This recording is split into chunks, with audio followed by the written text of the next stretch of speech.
ಎಲ್ಲರಿಗೂ price lord. Good morning. ಇವತ್ತು ನಾನೊಂದು ಟೆಸ್ಟಮನಿ ಹೇಳ್ತೀನಿ. ನನಗೆ ಜೆನಿಕಾ ಹುಟ್ಟೋಕ್ಕಿಂತ ಮುಂಚೆ ನಾನು ಆಲ್ರೆಡಿ ಇನ್ನೊಂದು ಮಗುಗೆ ಪ್ರೆಗ್ನೆಂಟ್ ಆಗಿದೆ. ಅಂದರೆ ಫಸ್ಟ್ ಮಗು. ಆ ಮಗು ಇದ್ದಕ್ಕಿದ್ದಂಗೆ 6 ತಿಂಗಳಲ್ಲಿ ನಾರ್ಮಲ್ ಡೆಲಿವರಿ ಆಗಿಬಿಡ್ತು. ಆವಾಗ ತುಂಬ ದುಃಖ ಆಯಿತು. ನಾನು ಆ ಮಗುನ ನನಗೆ ತೋರಿಸಿದ್ರು ಡಾಕ್ಟರ್. ನಾನು ನೋಡುವಾಗ ಆ ಮಗು ಇನ್ನೂ ಉಸಿರಾಡ್ತಾ ಇತ್ತು ರೀ. ನನ್ನ ಮಗು ಸತ್ತಿರಲಿಲ್ಲ. ನಾನು ಪ್ರೇಯರ್ ಮಾಡಿದೆ, ದೇವರೇ ಇದು ನನಗೆ ಗೊತ್ತಿಲ್ಲ ಇದು ನನ್ನಿಂದ ಏನಾಯ್ತು ಅಂತ ಹೇಳಿ. ನನ್ನಿಂದ ಮಿಸ್ಟೇಕ್ ಆಗಿರುತ್ತೆ, ಕೆಟ್ಟದ್ದು ದೇವ್ರ ಕಾರಣ ಅಲ್ಲ. ಮನುಷ್ಯನಿಂದನೇ ಏನಾದ್ರು ಒಂದು ಯಾವಾಗಲೂ ಆಗುತ್ತೆ ಹೊರತು ದೇವರಲ್ಲ.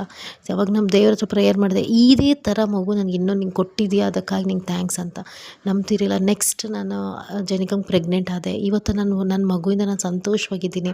ನಾನು ಯಾಕೆ ಹೇಳ್ತೀನಿ ಅಂದರೆ, ನಾವು ಲೈಫಲ್ಲಿ ಏನೇ ಒಂದು ಇನ್ಸಿಡೆಂಟ್ ಆಗಿರ್ಬೋದು, ನಮ್ಮಿಂದ ಏನೇ ಒಂದು ನಮ್ಮಿಂದ ಯಾರು ನಮ್ಮ ಪ್ರೀತಿ ಮಾಡೋರು ದೂರ ಆಗಿರ್ಬೋದು, ನಮ್ಮನ್ನು ಮನುಷ್ಯರು ಬಿಟ್ಟು ಹೋಗಿರ್ಬೋದು. ಸೊ ಇಂಥದಕ್ಕೆಲ್ಲ ದೇವ್ರ ಕಾರಣ. ನನ್ನ ಲೈಫಲ್ಲಿ ಯಾರೂ ಇಲ್ಲ, ಬರ್ಡನ್ ಆಯಿತು ಅಂತ ಏನೋ ನಮ್ಮನ್ನು ಪನಿಷ್ ಮಾಡ್ಕೊತೀವಿ.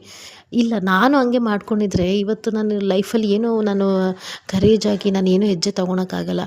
ನಮ್ಮ ಲೈಫಲ್ಲಿ ಏನೇ ಇನ್ಸಿಡೆಂಟ್ ಆಗಲಿ, ಬಟ್ ದೇವ್ರು ಅದನ್ನು ಮರೆಸಿ ಅದನ್ನು ಇನ್ನೊಂದಾಗಿ ಸಂತೋಷವಾಗಿ ಇನ್ನೊಂದು ದಾರಿ ತೆಗಿತಾನೆ. ಅದನ್ನು ನಾವು ಅದನ್ನು ನಾವು ನಿರೀಕ್ಷಿಸಬೇಕು. ಇದೇ ದೇವರ ಪ್ರೀತಿಯಿಂದ ನಮ್ಮನ್ನು ಯಾರೂ ಅಗಲಿಸೋದಕ್ಕೆ ಸಾಧ್ಯವೇ ಇಲ್ಲ. ಯಾವ ಒಂದು ಸಣ್ಣ ಇನ್ಸಿಡೆಂಟಿಂದ ನಾವು ದೊಡ್ಡ ಪ್ರೀತಿ ದೇವರಿಂದ ನಾವು ಕಳ್ಕೋಬಾರ್ದು. ದೇವರ ಪ್ರೀತಿ ಅಗಾಪೆ ಅಂದರೆ ಆಳ ಆಗಲ್ಲ. ಹೌದು, ಅದ್ರದ್ದು ಏನಂತ ಮೆಜರ್ಮೆಂಟ್ ಮಾಡೋದಕ್ಕೆ ಆಗಲ್ಲ, ಅಂಥ ಒಳ್ಳೆ ಪ್ರೀತಿ ಇದೆ.